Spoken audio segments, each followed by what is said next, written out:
मी आपल्या सर्वांचं स्वागत करत आहे आणि स्वागत करत असतानाच आपण पाहिलं असेल आमचे जे सगळे मुंबई युनिव्हर्सिटीचे सिनेटच्या निवडणुकीसाठी उमेदवार आहेत ह्यांच्या सगळ्यांच्या चेहऱ्यावर हसा आहे, आनंद आहे, कारण आज आमचा विजय हा निश्चित झालेला आहे।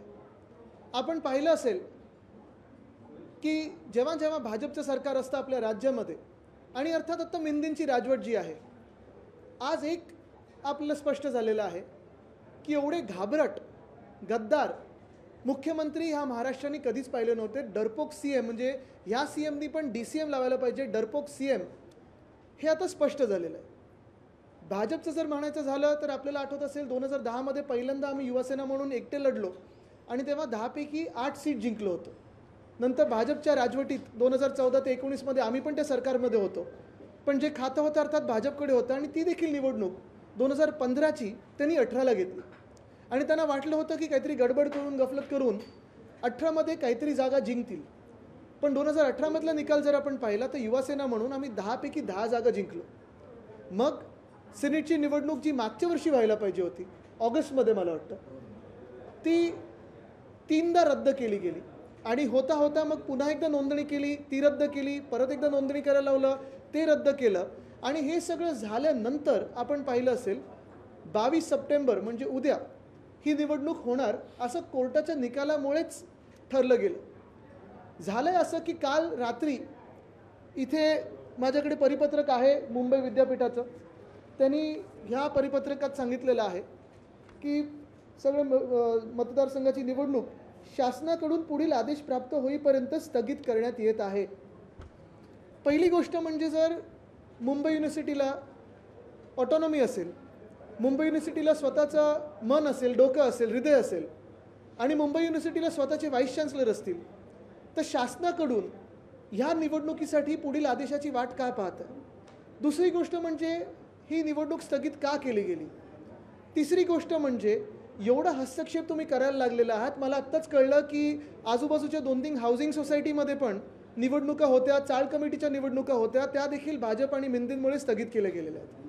भीती त्यांच्या मनात एवढी बसली आहे की शिवसेनेचा विजय होईल, युवासेनेचा विजय होईल, की विधानसभेच्या आधी निवडणूक होऊ द्यायच्याच नाही, एवढी त्यांच्या मनात भीती बसलेली। आणि म्हणून मी बोललो की सीएमच्या समोर आता डी लावायला लागेल, म्हणजे डरपोक सीएम मिंदे हे असं करायला लागेल। ते डरपोक होते आम्हाला आधीपासून माहिती होतं, गेले 2-2.5 वर्ष मी हे म्हणतोय, कारण जो माणूस, जी व्यक्ती सुरतला पळून गेले, तिथून गुवाहाटीला पळून गेले, तिथून गोव्यात आले आणि मग सगळं जे काही घडवलं ते घडवलं, ही डरपोक व्यक्ती आहेच।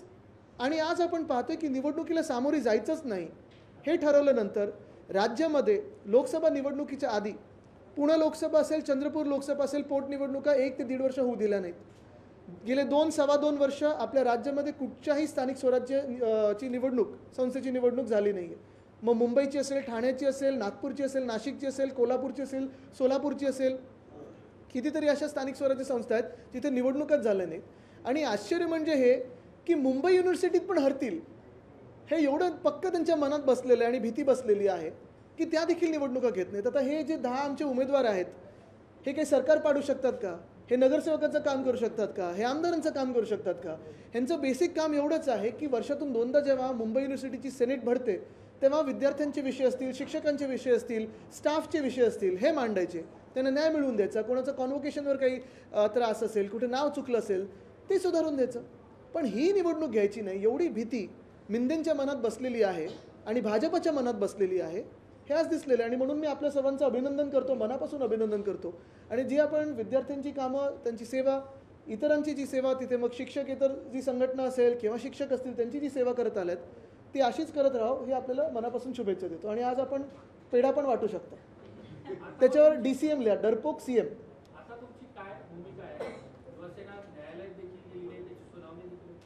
सुनावणी आता होईल अशी आशा आहे, निकाल येईल तेव्हा येईल, पण अर्थात आज आम्ही हा दिवस साजरा करणार आहोत कारण हा आज आमचा विजय झालेला आहे। एक दिवस अगोदर एक याचिका दाखल करण्यात आली होती, परंतु त्यामध्ये न्यायालयाने म्हटलं होतं की 48 तासामध्ये निवडणूक स्थगित करता येणार नाही, परंतु शासनाने आदेश काढून हा न्यायालयाचा अवमान आहे, हे न्यायालयाने आता पाहिलं पाहिजे आणि तसं व्हाईस चान्सलरवर त्यांनी पुढची कारवाई केली पाहिजे। आम्ही तर ठरवलेलं आहे की निवडणूक आता दुसऱ्यांदा स्थगित झाली आहे, आमचं सरकार आल्यानंतर ह्या व्हाईस चान्सलरवर आम्ही सखोल चौकशी लावू। जी काही चौकशी लावायची CBI पासून सगळ्या चौकशा लावू आणि बघू हे व्हाईस चान्सलर का इथे स्थगित केलं आणि मग पुढची जी काही कारवाई असेल त्यांना जे काही कठोर शिक्षा असेल ती आम्ही केल्याशिवाय थांबणार नाही. 15 दिवसामध्ये एबीव्हीपीने पण मुख्यमंत्र्यांना हे केलेलं आहे की मुख्यमंत्र्यांनी नाही बघा ते नाटक करत आहेत कारण साधारणपणे एक पाहिलं गेलं तर शिक्षक मंत्री कोणाचे आहेत? भाजपचेच आहेत. त्यांना अर्थात त्यांच्या खात्यात काही कळत नाही पण ठीक आहे. 5-6 ऑक्टोबरला आचारसंहिता लागू शकते आणि आपण न्यायालयात गेलं तर न्यायालयाचा निर्णय कधी येईल ते आपल्याला देखील माहिती आहे. तर असे 2 महिने पण मला तुम्ही सांगा अशा परिस्थितीत विधानसभा निवडणुका तरी त्यांना घेण्यासारख्या वाटतात का आणि घेतील का? 1 नेशन 1 पोल बोलणारे 2 राज्यात निवडणुका बरोबरी घेऊ शकत नाहीत. हरियाणा आणि महाराष्ट्र एकत्र घेऊ शकले नाहीत. जम्मू काश्मीरमध्ये किती फेस लावलेत आपण बघा.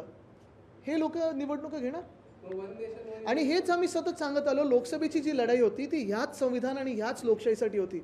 कॉलेजमधल्या निवडणुका तुम्ही घेऊ देत नाहीत. कुठचं लोकशाही आपण बघतो. राजकीय दबाव असेल किंवा इतर काही अडचणी असतील तरी मुंबई विद्यापीठ प्रशासन कुलगुरू त्यांच्या अखत्यारीत त्यांचा जो अधिकार आहे त्याच्या अखत्यारीत ते या निवडणुका घेऊ शकतात. घेऊ शकत होते आणि शकायलाच पाहिजे होते. हे रोखू शकत नव्हते. कोर्टाचा अवमान आहे. आज आपण पाहतो इथे तर त्यांनी नमूद केलेलं आहे की शासनाकडून पुढील आदेशापर्यंत ही निवडणूक स्थगित केलेली आहे. का आदेश घेता तुम्ही असे जे निवडणूक स्थगित करण्याचे आदेश आहेत? काही घडलंय का? कुठे अतिरेकी हल्ला झालाय का? काही तयारी नव्हती तुमची? सगळी तर तयारी झाली होती. बरं तुम्ही 1.5 लाख जे मतदार होते ते कमी करत करत करत 2दा OTPचं तुम्ही रजिस्ट्रेशन केलेलं आहे. मग तुम्ही निवडणूक का रद्द करता? आणि जर तुम्ही एक निवडणूक घेऊ शकत नाही तर तुम्ही मग कुलगुरू बनण्याचे त्या पदावर बसण्याचे तुम्हाला काय अधिकार आहेत? तुम्ही मग निवडणुका ह्याच सोप्या घेऊ शकत नाहीत तर तुम्ही एक्झामिनेशन कशी रन करणार आणि जागतिक स्तरावर टॉप 50मध्ये कशी तुम्ही ही युनिव्हर्सिटी आणणार? या निवडणुका रद्द होण्यामुळे मुंबई विद्यापीठाच्या प्रतिमेलाही धक्का आहेच. मुंबई विद्यापीठ असेल आणि आपण आज पाहतोय मिंदे असतील किंवा भाजप असेल तरुणींच्या आवाजाला एवढे घाबरतात की ही निवडणूक घेऊ शकत नाहीत. सुशिक्षित मतदारांना घाबरतात. गेल्या अनेक काळापासून युवासेना असेल किंवा एबीव्हीपी असेल निवडणुका होत आहेत. सिनेटमध्ये युवासेनेचं वर्चस्व देखील आहे. मात्र यापूर्वी कधी शासनाने अशी दखलबाजी केली नव्हती. मात्र आताच का केली जाते? ह्या गेल्या 2 वर्षात तर वाढायलाच लागली आहे. पण आपल्याला आठवत असेल 15मध्ये जी होणार होती ती 18मध्ये झाली निवडणूक आणि त्याचं कारण हे दाखवलं की कायदा बदलत होते. बरं गंमत अशी तुम्हाला सांगतो हे जरी निवडून आले 10च्या 10 किंवा दुसरे कोणी 10च्या 10 निवडून आले हे तिथे जास्ती हस्तक्षेप तर करू शकत नाहीत कारण 75% जे तिकडचे सेनेटर्स आहेत ते VC नॉमिनेटेड असतात. सरकारने नेमलेले असतात. तर ही पण गंमत आहे. मग काय घाबरताय तेवढं? हे त्यांना विचारा आता. माझ्यानंतर मिंदेंची प्रेस कॉन्फरन्स घ्या. 2015चा तुम्ही रेफरन्स देता त्यावेळेला तुम्ही सरकारमध्ये होता. हो अर्थात. आणि त्यावेळी आम्ही हट्ट धरला आणि निवडणूक झाली आणि त्यानंतर 10 पैकी 10 जिंकलो होतो. तेव्हा पण आम्ही वेगळे लढलो होतो. न्यायालयात जाण्याबरोबर युवासेना रस्त्यावरची लढाई लढणार का आंदोलन करणार का या नाही आता मला वाटतं ह्याला उत्तर एकच आहे कारण रस्त्याची लढाई सगळी जनताच लढत आहे. आपण पाहता एका बाजूला शेतकरी हैराण आहेत. दुसऱ्या बाजूला महिलांवर अत्याचार वाढत चाललेले आहेत. तिसऱ्या बाजूला स्थानिक स्वराज्य संस्थेच्या निवडणुका झाल्या नाही आहेत. मुंबईत असेल आपण पाहतोय डेंग्यू मलेरियासारखी रोग पसरत आहेत. कचरा उचलला जात नाही आहे. पुण्यात काल तो रस्ता खचला. हे सगळं होत आहे आणि लोकांना आता सरकार बदलायचं तर 1-2 आंदोलनं करून चालणार नाही. आता निवडणुकांमध्ये महाविकास आघाडीचं सरकार बहुमताने आणायला लागेल. पण यासाठी विधानसभा निवडणुका स्थगित करण्याचा काही प्लॅन वाटतोय का? ज्या पद्धतीने सिनेटच्या आधी करणार होते मग पुढे ढकलली आणि पुढे ढकलून आता परत भाजपकडून काही होऊ शकतं कारण भीती तर हरण्याची आहेच त्यांना. तरी आता आम्ही लढत आहोत. 2014 नंतर साधारणपणे सगळ्या निवडणुका ज्या आहेत त्याच्या वेळा हल्ल्यात असं वाटतं तुम्हाला? मला वाटतं आपण पाहिलं असेल सिनेटची तर हल्लीच आहे पण जी आता व्हायला पाहिजे होती मागच्या वर्षी ती आता आज कशाला स्थगित केली आहे? स्वराज्य संस्थेच्या ते तर आहेच. म्हणजे 2020 पासून आपण पाहतोय साधारणपणे 22 नंतर ज्या निवडणुका व्हायला पाहिजे होत्या ते झालेच नाही आहेत. 2 दिवसापूर्वी स्थगिती आणल्याने जो 2 महिन्यापासून जी तयारी केली आहे युवासेनेकडे म्हणजे वरुणजींनी पण सकाळी सांगितलं की सिंधुदुर्गपर्यंत रिसिप्ट वगैरे केला म्हणजे हा वेळ आणि जी मेहनत आहे किंवा पैसे असतील हे सगळं आहे. मग ह्याचा आता पुढे काय? नाही नक्कीच कामी येईल ना कारण आम्ही मतदारांशी टचमध्ये आहोत. सुशिक्षित मतदार असतील त्यांच्याही टचमध्ये आहोत. जे ग्रॅज्युएट्स आहेत त्यांच्या टचमध्ये आहोत आणि त्यांना देखील मतदानाचा अधिकार जो नाकारला गेला आहे व्हाईस चान्सलरकडून आणि या सरकारकडून मिंदेंकडून ते त्यांना माहिती आहे. तर मला वाटतं जे काही त्यांची कामं असतात छोटी मोठी युनिव्हर्सिटीमध्ये कामं असतात मदतीची कामं असतात ती आम्ही करत राहू. सो विरोधकांना गाफील ठेवून अचानकपणे निवडणुका घोषित करण्याचा काही डाव वाटतोय? आनंद होईल आम्हाला. आम्ही गाफील राहू आणि करून टाका निवडणूक. आम्ही गाफील आहोत. सर्व जी निवडणूक स्थगित केली त्याच्यावर सर्व खापर जे आहे ते मुख्यमंत्र्यांवरती फोडले जाते. एबीव्हीपी निषेध करताय, तुम्ही निषेध करताय, सगळे मनसे देखील म्हणताय की रात्रीचं खेळ झाले असं देखील पूर्णपणे मुख्यमंत्र्यांवरती सर्व खापर. बरोबर आहे, कारण त्या घटनाबाह्य मुख्यमंत्र्यांचा ज्या निवडणुकीशी काही संबंध नाही आहे, एकतर त्याच्यात हस्तक्षेप करायला पाहतात आणि आता त्यांना पण आठवलं असेल, जाणवत असेल की भाजप कशी दूर करायला लागली त्यांना. पण एक आहे, चला काही लोकांनी कोट शिवून ठेवलेले, भाजपला लांब ठेवून त्यांना तरी मिळालं काहीतरी. आदित्य जे आज धारावीमध्ये जे प्रकरण घडलं ते एका प्रकारे गंभीर असं वाटतं. नक्कीच गंभीर आहे. चांगलं झालं आपण हा प्रश्न विचारलात, कारण धारावीत आपण पाहतोय गेल्या 1-1.5 वर्षापासून जेव्हा अदानी समूह आलेला आहे धारावीमध्ये आणि मुंबई लुटण्याचं काम चालू आहे, प्रयत्न चालू आहे, मुंबई राज्य करण्याचा प्रयत्न चालू आहे अदानी यांचा, तेव्हापासून धारावीपासून जी एक मुंबईकरांची एकजूट झालेली आहे आणि महाराष्ट्रात एकजूट झालेली आहे, त्या एकजुटीला तोडण्यासाठी हिंदू मुस्लिम दंगली करण्याचा हा एक शेवटचा प्रयत्न आहे. तसं पाहायला गेलं तर धारावी अख्खच्या अख्खं रिडेव्हलपमेंटला जाणारच आहे. तसं पाहायला गेलं तर धारावी रिडेव्हलपमेंट प्लॅनमध्ये सगळं आलेलं आहे. मग ह्या ज्या काही कारवाई करण्याचा प्रयत्न करतायत ते एवढ्यासाठीच करतायत कारण अदानी समूहाच्या घशात मुंबई जावी, राज्य ह्यांच्या हातात राहावं जे राज्य अदानीला विकू शकतात. आणि ते कसं करू शकतात तर हिंदू मुस्लिम वाद झाले, दंगली झाल्या तरच होऊ शकतं. ते ही फूट पाडण्यासाठी मिंदेंचा आणि भाजपचा हा शेवटचा प्रयत्न. म्हणजे धारावीची घटना असेल किंवा गणेश विसर्जनच्या वेळी भिवंडीत झालेली घटना असेल, या घटना म्हणजे विधानसभा निवडणुकीपूर्वी काही मोठ्या सगळ्या घटना आपण पाहत असाल, जेव्हा आमचं 2.5 वर्षाचं सरकार होतं त्याच्यात एक सुद्धा अशी घटना कुठेही घडली नव्हती. आत्ता जेवढे प्रयत्न होत आहेत तरी आपण पाहतोय दोन्ही धर्म समजून घेत आहेत एकमेकांना आणि एकमेकांना खांद्याला खांदा लावून उभं राहतात. भाजपकडून ज्या ज्या राज्यामध्ये भाजप हरत असतं, हिंदू मुस्लिम वाद, त्याच्यानंतर हिंदूंमध्ये जातींमध्ये वाद, आणि तेही जमलं नाही तर हिंदुस्थान पाकिस्तान, आणि हे सगळं झाल्यानंतर बांगलादेश बरोबर क्रिकेट खेळायचं. अशामुळे राज्याचा जो आलेख आहे तो खालून जाऊ शकतो. कारण उदाहरणार्थ हेच तर आम्ही सांगतोय. असेल, बिहार असेल, ही राज्य या जातीवादामुळेच एवढे हेच तर आम्ही गेले 2 वर्ष सांगतोय की आपल्याकडून आपल्याला ह्या भांडणांमध्ये लढवत ठेवतात, आपल्याला जातींमध्ये लढवत ठेवतात, धर्मांमध्ये लढवत ठेवतात. पण ह्यांची सगळ्यांची जी मुलं आहेत ते परदेशी राहायला आहेत किंवा परदेशी कामाला आहेत किंवा ICC वगैरे चालवतात आणि आपल्याला सांगतात व्हॉट्सॲपवर की बांगलादेशमध्ये हिंदूंवर अत्याचार होतोय. अजून उत्तर आलंय भाजपकडून की अत्याचार होतोय की नाही. पण BCCI चालवतं कोण? कुठच्या पुत्रप्रेमामुळे आपण BCCI बांगलादेशबरोबर आपण खेळतोय?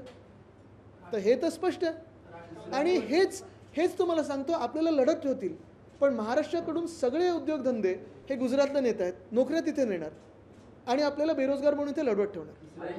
तुम्ही परराष्ट्र मंत्रालयाकडे उत्तर मागितलं होतं बांगलादेशविषयी, काय तुम्हाला रिप्लाय आलाय का? नाही, हे केंद्र सरकार जे आहे ते रशियाच्या राष्ट्रपतींना उत्तर द्यायला जातं पण आपल्याच नागरिकांना उत्तर कधी देत नाही.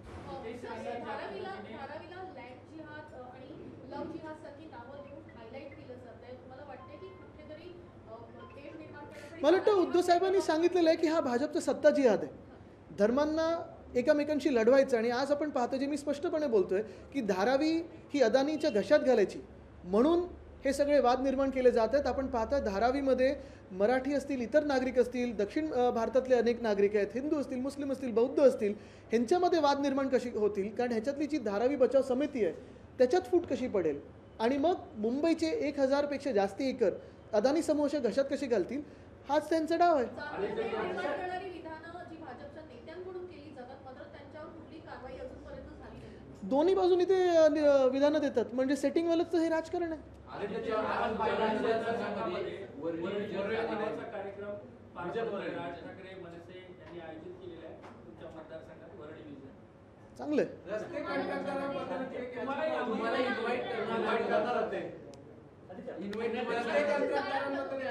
बघा, मी तुम्हाला परत एकदा सांगतो, ही निवडणूक आहे आणि माझी ही इच्छा आहे की सगळ्यांनी 288 जागांवर आपण पाहतोय वेगळ्या वेगळ्या युत्या, महाविकास आघाडी आमची असेल, एक ती महायुती काय त्यांच्यात आता किती जागा, कोण चेहरा वगैरे ठरते.